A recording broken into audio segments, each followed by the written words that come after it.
Dante Leon against Tommy Langaker at One Fight Night on Friday, 10th of January. You should be able to see the two guys in a poster if you're watching on YouTube.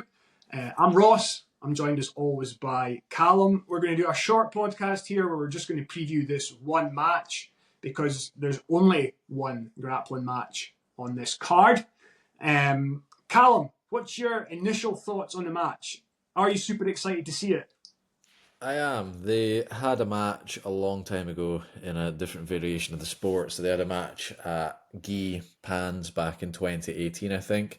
I remember watching the match because it was quite an exciting moment where Dante had Tommy in an armbar when I believe Tommy was up on points, and it's hard to see in the gi with the angles of the elbow compared to no gi, but it definitely looked like it was very hyperextended, and maybe Tommy took a few pops, but he didn't tap. He managed to get out, and then he won the match. So that was very exciting. They are both two of the top guys in the no-gi scene around the under 80, under 77 divisions, but we've not seen them compete since that gi match and at all in no-gi, so I am really looking forward to watching the match. And we're going to preview this match by running through a few major categories and saying what we think will happen in each stage of that match, should it happen, and who we think has the edge in the area. So the first thing we're going to talk about is stand-up. And instinctively, I suggested to Calum that I thought Dante Leon had the edge in stand-up as I thought about some of the takedowns that he has hit in competition. But Calum believes that Tommy's stand-up game has come along a bit since he has transitioned over to doing more no-gi matches and just being a primary gi competitor. So Calum, do you want to give us thoughts on the stand-up battle, should it happen? Yeah, Dante's known for having good wrestling. He's kind of known for being quite good at everything. You can see in this clip with Cyborg that he can hold his own in the wrestling with Cyborg. I think he hits him with a double leg and takes him down for a second despite the massive weight difference. So we've seen Dante display his wrestling well for quite a while, and it's definitely been one of his bigger strengths. However, I do think that we've seen Tommy display some really good stand-up and put some more effort into, actually, you can see the takedown there from Dante, but you can see Tommy trying to implement his stand-up a lot more, especially when transitioning over to no-gi. I'll try to find some clips of that, especially in the more recent kind of shows that we've seen him on. So we can see a nice throw on Hanato here. I'm pretty sure he did some good wrestling against Hanato at CGI.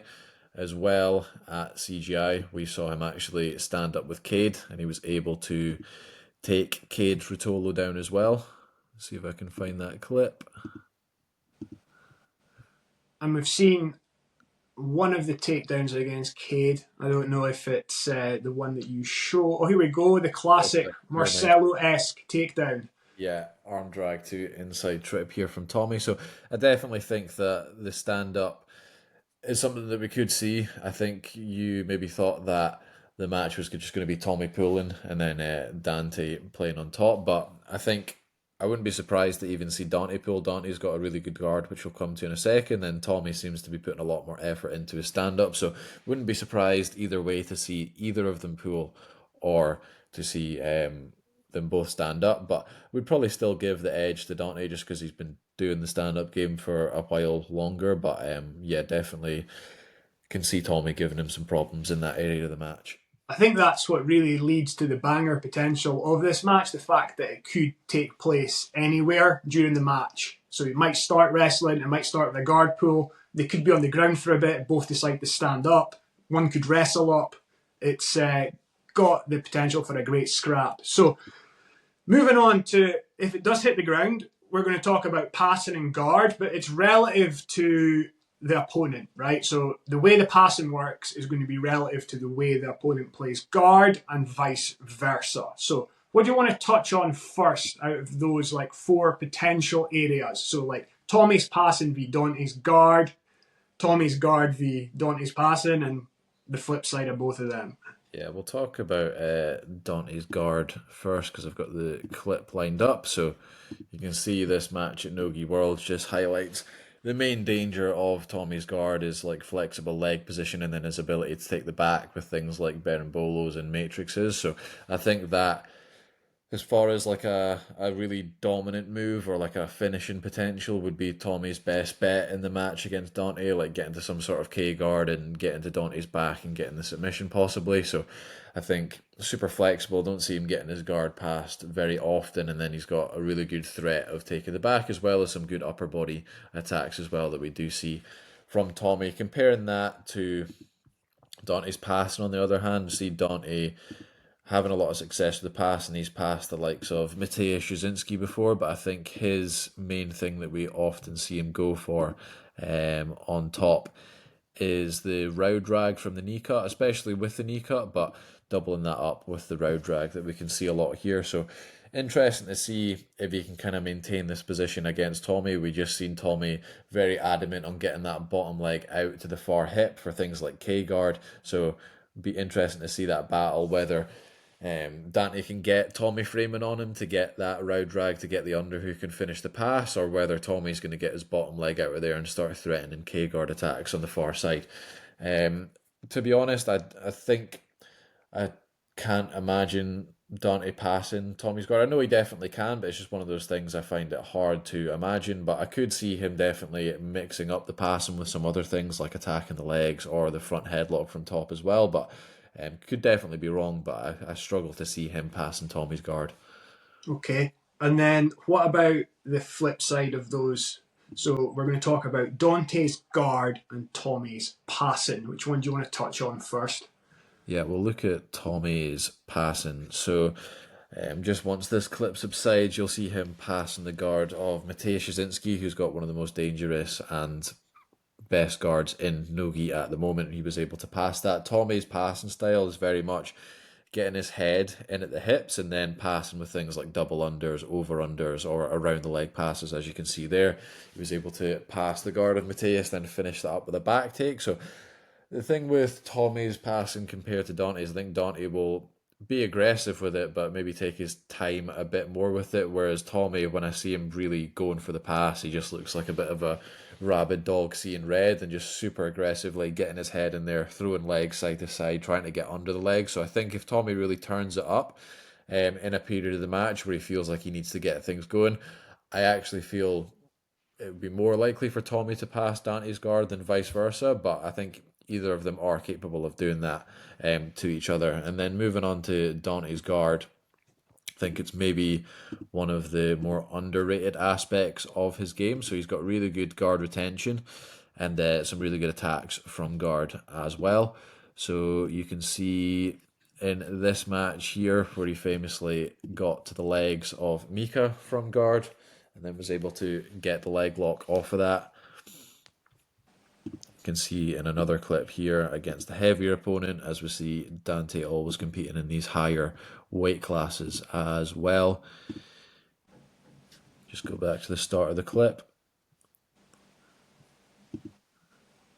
So he's able to get into the legs of a much bigger opponent here. So he a lot of the time gets into the legs, either to attack the legs or even to just get into an X guard and wrestle up to get the sweep or take the back. I remember his first kind of big win in Nogi, as I remember, was doing this to Lucas Lepre at ADCC. So he wrestled up from X guard, was able to take the back of Lucas Lepre. So I think you could actually see potentially more submission threat from Dante on bottom, but also more likely to see Tommy pass his guard, and then vice versa. I think Dante's maybe a little bit less likely to pass, but maybe a bit more likely to threaten the submissions on top against Tommy, and then Tommy's got that back take threat as well.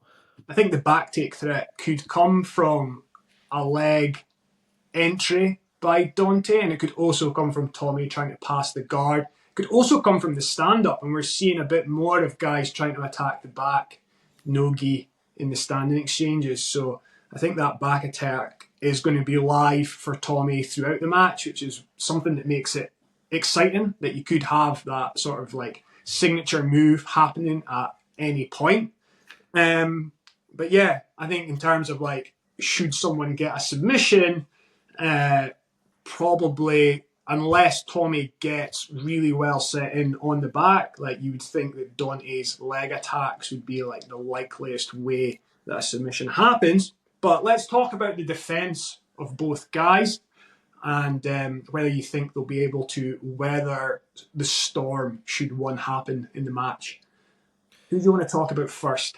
Yeah, so talk about Tommy's defense. So you can see here, really good back defense, escaping the back control of Joseph Chen, and then he's notorious for just not tapping to a lot of joint locks, as we spoke about with the match last time against Dante. Dante had his arm hyperextended, he didn't tap, he managed to worm his way out of that, and then in his match with Renato Canuto, I think that was maybe Polaris or who's number one, he was in a very, very tight inside heel hook, and again, he just didn't tap, he managed to get his way out of that. So I think it's going to be very hard for Dante to submit him, even if he does get into Tommy's legs or gets another bite on the arm, just because Tommy's very insistent on not tapping to these things and just fighting to the very end. And then even if he does get into a position to choke Tommy, like the back, he's got very good defense from there as well. I'd probably give Tommy the edge slightly in defense, just because we see him there a little bit more and we see him kind of pushing it a little bit further than Dante. Dante doesn't really get submitted much either, but I don't really see him get put in those positions much either. So you can kind of view that either way as a good or a bad thing, but I think we've seen more evidence that Tommy in these deeper situations can get out. Okay, now let's talk about a couple of other factors that could come into the match: physicality and mentality. And we think both of these areas are kind of 50-50. What do you think about the physicality of both competitors? Yeah, I think Dante's notorious for his powerlifting regimen. I think he said that he's not missed a day of that in like 5 years or something like that. So he's been very consistent with that. And he lifts some pretty heavy weight, especially for the size of him. And we see that strength carry over into the multiple weight classes that he competes in. So we've seen him compete as low as 70 kilos. Obviously, 77 is more typical weight class. But we've also seen him compete in absolutes, compete in super heavyweight divisions, and do pretty well against the top guys in that division. So as far as his physicality, definitely is up there. Tommy looks like, as of late, he will be a bit bigger than Dante in that under 80 kilo division at CGI. He looked absolutely huge. I don't know exactly what weight they are competing at this time. Do you know that?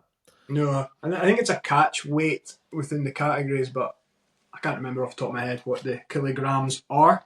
Yeah, so that's yet to be seen. But yeah, I think Tommy's very physical as well. Obviously, he's got a lot more dexterity to him. So you can see that as a possible advantage. And then he's also very big as well. So you can maybe see a slight strength advantage for Dante, but Tommy's definitely got good physicality as well with his size and dexterity. So I would say that category is relatively even. And mentality, both are absolute gamers. They're going to give it their all. They're not going to quit, etc. I don't really see one having the edge over the other there either. Yeah, agreed with that. Okay, so that all said, are you leaning either way for the result? Yeah, I feel like I've given, potentially, by the sounds of things, more advantages to Tommy, but I think I will have to give the slight edge to Dante, just because we've seen him be at the top level at this no-gi scene for a bit longer, and he does seem to be in that 77 kilo division, like just not quite able to win one of the big tournaments, but he's almost like the gatekeeper, like the Max Holloway. Like he's kind of the gatekeeper of that featherweight division now in the UFC. Not able to win the title again, but any of the top guys coming through, he's able to kind of clear them out. So we've seen him beat Mika. That's almost like winning one of the titles in and of itself. But I think as far as people that haven't won ADCC or CGI in that division, Dante's at the very top. So I think that and his well-roundedness, he will be able to get the better of Tommy in the match, even if it's not with submission, just as transitions and submission threats, he'll probably get a decision. That would be my prediction. Initially, I was leaning the same way when the match was first announced, and then we talked about doing a pod on it. I think through the pod, it's sort of Tommy's chances of winning have increased through these 15 minutes. And I think like that means it's a very, very even match. I don't want to sit on the fence I would say that I agree probably just that Dante has an edge, but I could really see this go either way. Let us know in the comments what you think, whether you agree with our analysis, whether you think there's anything that we've missed and is a factor we should have considered. A couple of other things while I'm here, bit of admin. As of January the 8th, the YouTube views went over 100,000. So thanks to everyone who's tuned into the Jiu-Jitsu Oracle so far. Our first birthday, our anniversary, is on Jan 24. So let's see where we get to by that. Hopefully people keep enjoying the content. Let us know what you think we're doing well. Let us know what you think we could do more of. Like and subscribe to the channel. One thing we've started putting out more is shorts featuring technique, where I've been recording Calum's coaching at SBG Aberdeen in Scotland and putting up some stuff. So if you want to see more of that, let us know what you'd like to see. Talking about YouTube, shout out to a friend of ours and someone who's guested on the pod a couple of times, Shane Montague. He's just started his own channel.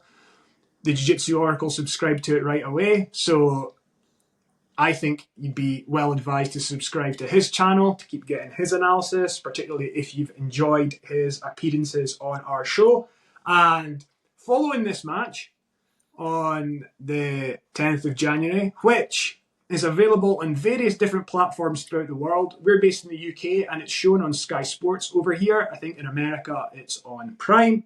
Then have another big match in January where Marcelo Garcia is going to make his comeback to competition and take on Masakatsu Imanari. So we'll definitely have some previews and reviews of that, which will happen in a couple of weeks. But for now, that's our preview of Dante Leon against Tommy Langaker.